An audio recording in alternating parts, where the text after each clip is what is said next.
You know that gut feeling when something's not quite right? That nagging sensation that you're being pushed into a decision?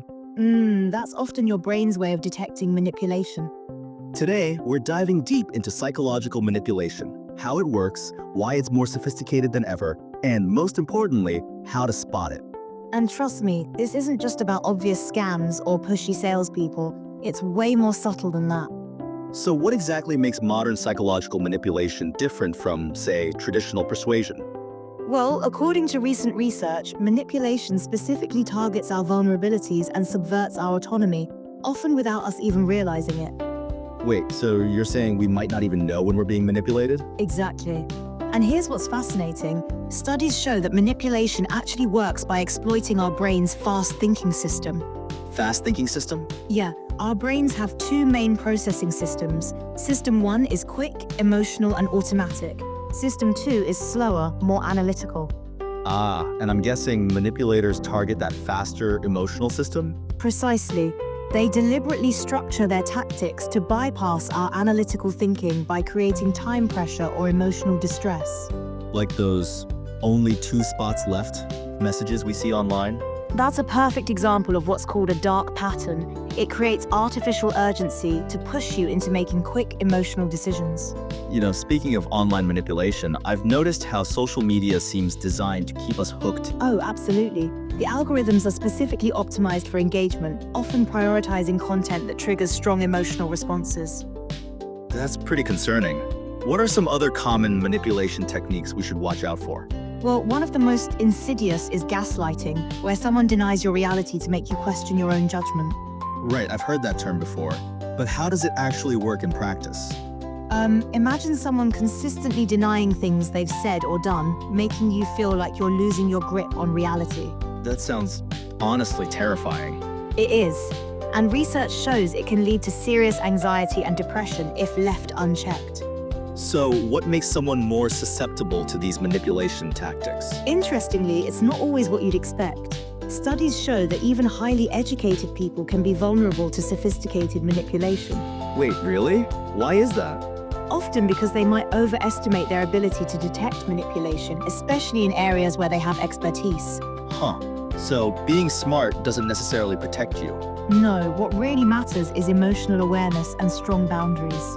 Speaking of boundaries, how can we actually protect ourselves from manipulation? Well, there's this really effective method called SHIELD. Want me to break it down? Yes, please do. Okay, so S stands for slow down. That's crucial because manipulation often relies on rushing us into decisions. Makes sense. What's H? H is for heighten emotional awareness. Basically, pay attention to those gut feelings we talked about earlier. And I? Investigate the source. This is especially important in our digital age where misinformation spreads rapidly. That reminds me of how video games use similar tactics to keep players engaged. Oh yeah, the gaming industry actually pioneered many of the dark patterns we now see everywhere online. Really? Like what?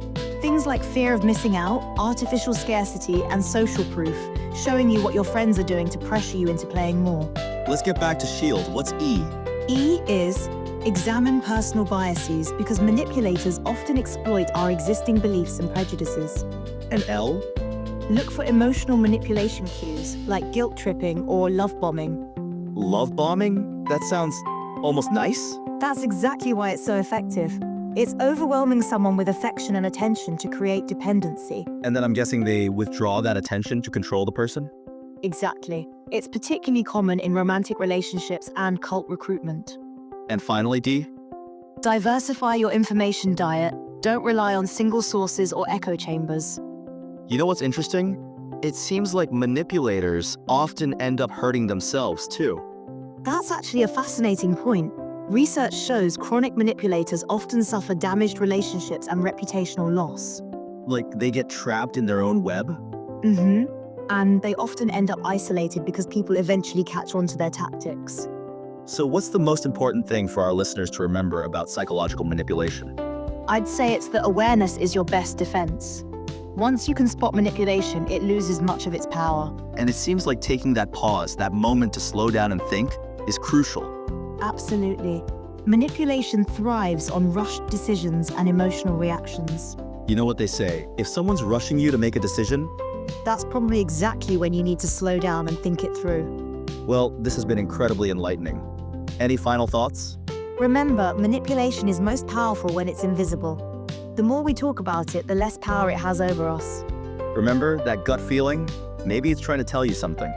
And next time someone says, act now or miss out, well, maybe that's exactly when you shouldn't.